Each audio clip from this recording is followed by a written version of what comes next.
ओम शांति। आज 8/2/1975 के अव्यक्त महावाक्य है। आज की मुरली का टाइटल निश्चय रूपी आसन पर अचल स्थिति। आज प्यारे बाबा ने हर परिस्थिति में अचल एवं अडोल बनाने वाले शिव बाबा बच्चों से बोले। बाबा ने खास अटेंशन दिलाया, सभी अपने को निश्चय रूपी आसन पर स्थित अनुभव करते हो। निश्चय का आसन कभी हिलता तो नहीं है। किसी भी प्रकार की परिस्थिति या प्रकृति या कोई व्यक्ति निश्चय के आसन को कितना भी हिलाने का प्रयत्न करे, लेकिन वह हिला ना सके, ऐसे अचल अडोल आसन है। निश्चय के आसन में सदा अचल रहने वाला निश्चय बुद्धि विजयंती गाया हुआ है। तो अचल रहने की निशानी है हर संकल्प, बोल और कर्म में सदा विजयी। ऐसे विजय रतन स्वयं को अनुभव करते हो। किसी भी बात में हिलने वाले तो नहीं हो, जो समझते हैं कभी कोई बात में हलचल मच सकती है या कोई प्रकार का संकल्प भी उत्पन्न हो सकता है। ऐसे पुरुषार्थी हाथ उठाओ। ऐसे कोई है जो समझते हैं कि हाँ हो सकता है। अगर हाथ ना उठाएंगे तो पेपर बड़ा कड़ा आने वाला है, फिर क्या करेंगे? कोई भी मुश्किल पेपर आए उस पर सभी पास होने वाले हो। पेपर की डेट अनाउंस करें, सब ऐसे तैयार हो, फिर उस समय तो नहीं कहेंगे यह बात तो समझी नहीं थी, सोची नहीं थी, यह तो नई बात आ गई। निश्चय की परीक्षा है कि जिन बातों को संभव समझते हो वह असंभव के रूप में पेपर बन के आएंगे, फिर भी अचल रहोगे। तो निश्चय बुद्धि बनने की मुख्य 4 बातें हैं। चारों में से परसेंटेज फुल चाहिए। वह 4 बातें जानते भी हो, उन पर चलते भी हो। पहली बात है बाबा का निश्चय जो है, जैसा है, जिस स्वरूप से पाठ बजा रहे हैं उसको वैसा ही जानना और मानना। दूसरा, बाबा द्वारा प्राप्त हुए नॉलेज को अनुभव द्वारा स्पष्ट जानना और मानना। तीसरा, स्वयं भी जो है जैसा है, अर्थात अपने अलौकिक जन्म के श्रेष्ठ जीवन को व ऊंचे ब्राह्मण के जीवन को, अपने श्रेष्ठ पाठ को, अपनी श्रेष्ठ स्थिति और स्थान का जैसा महत्व है वैसा स्वयं का महत्व जानना, मानना और उसी प्रमाण चलना। चौथा, श्रेष्ठ पुरुषोत्तम कल्याणकारी चढ़ती कला के समय को जानना और जान करके इन कदम को उठाना। इन चारों ही बातों का पूर्ण निश्चय प्रैक्टिकल लाइफ में होना, इसको कहा जाता है निश्चय बुद्धि विजयंती। तो सुना कि चारों ही बातों में परसेंटेज भी चाहिए। निश्चय है, सिर्फ इस बात में भी खुश नहीं होना, लेकिन क्या परसेंटेज भी ऊंची है? अगर परसेंटेज एक बात में भी कम है तो निश्चय का आसन कोई भी समय अथवा कोई भी छोटी परिस्थिति भी डगमग कर सकती है। इसलिए परसेंटेज को चेक करो, क्योंकि अब संपन्न होने का समय समीप आ रहा है। तो छोटी सी कमी समय पर बड़ा नुकसान कर सकती है, क्योंकि जितना जितना अति स्वच्छ सतो प्रधान बन रहे हो, अति स्वच्छ स्टेज पर आज जो छोटी सी कमी लगती है वह साधारण दाग अनुभव होता है, वह बहुत बड़ा दिखाई देगा। इसलिए अभी से ऐसी सूक्ष्म चेकिंग करो और कमी को संपन्न करने का तीव्र पुरुषार्थ करो। दिन प्रतिदिन जितना श्रेष्ठ बनते जा रहे हो उतना विश्व की हर आत्मा की निगाहों में प्रसिद्ध होते जा रहे हो। सबकी नज़र आपकी तरफ ही बढ़ती जा रहे हैं।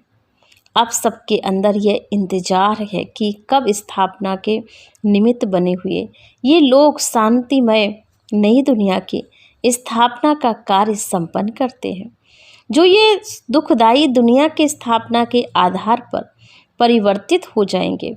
इन्हों की नज़र स्थापना करने वालों में है, और स्थापना करने वालों की नज़र कहाँ है? अपने कार्यों में मगन हो व विनाशकारियों की तरफ नज़र रखते हो। विनाश के साधनों के समाचारों को सुनने के आधार पर तो नहीं चल रहे हो। वह ढीले होते हैं तो आप भी ढीले हो जाते हो।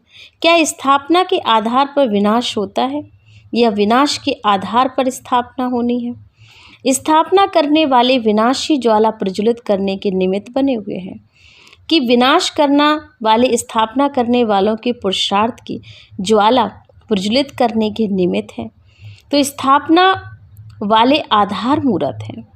ऐसे ही आधार मूर्त इसी विनाश की बात पर हिलते तो नहीं हो, हलचल में तो नहीं हो, होगा या नहीं होगा, लोग क्या कहेंगे या लोग क्या करेंगे। बाबा ने कहा यह व्यर्थ संकल्प निश्चय के आसन को डगमग तो नहीं करता। सबने निश्चय बुद्धि में हाथ उठाया ना, तो निश्चय अर्थात किसी भी बात में क्यों, क्या और कैसे का संकल्प भी उत्पन्न न हो, क्योंकि संशय का रॉयल रूप संकल्प का रूप होता है। तो संशय नहीं है लेकिन संकल्प उठता है। तो यह संकल्प किसके वंश का अंश है? यह संकल्प है का आता ही है वह वंश का, जबकि चारों ही बातों में संपूर्ण निश्चय बुद्धि हो। तो फिर यह संकल्प उत्पन्न हो सकता है जबकि है ही कल्याणकारी हो। तो कल्याणकारी बाप की श्रीमत पर चलने वाली आत्माएं सिवाय कल्याण के, चढ़ती कला के और कोई भी संकल्प कर ही नहीं सकती हैं। तो बाबा ने कहा उनका हर संकल्प हर कार्य के प्रति समय वर्तमान का भविष्य के प्रति समर्थ संकल्प होगा, व्यर्थ नहीं होगा। घबराते तो नहीं हो, सामना करना पड़ेगा।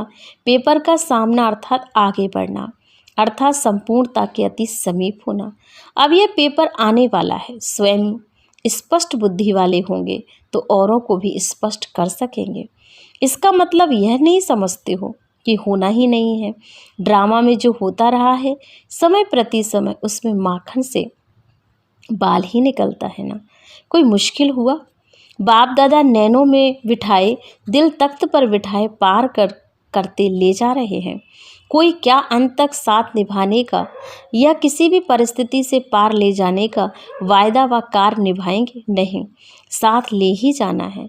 तो सर्वशक्तिमान साथी होते हुए भी यह संकल्प उत्पन्न होना, उसको क्या कहेंगे?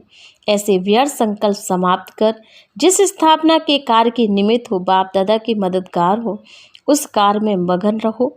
अपने लगन की अग्नि को तीव्र करो। जिस लगन की अग्नि से ही विनाश की अग्नि तीव्र गति का स्वरूप धारण करेगी।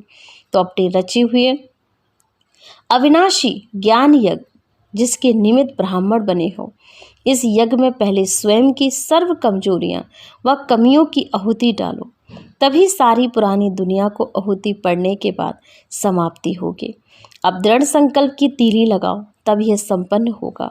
तो ऐसे लगन में मगन रहने वाले, सदा निश्चय के आसन पर स्थित रह कार्य करने वाले, हर परिस्थिति में अचल और अडोल रहने वाले, बाप दादा के सदैव समीप और सहयोगी, ऐसे स्नेही बच्चों को बाप दादा ने याद प्यार दिया, नमस्ते दिया।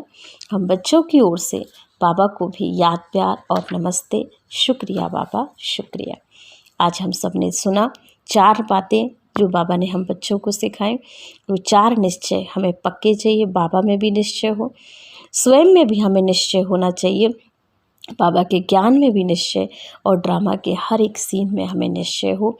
तब जाके हम निश्चय बुद्धि विजयंती होकर, अचल अडोल होकर इस सृष्टि रंगमंच पर अपना पार्ट बखूबी रूप से निभा सकेंगे और विश्व परिवर्तन का कार्य संपन्न कर सकेंगे।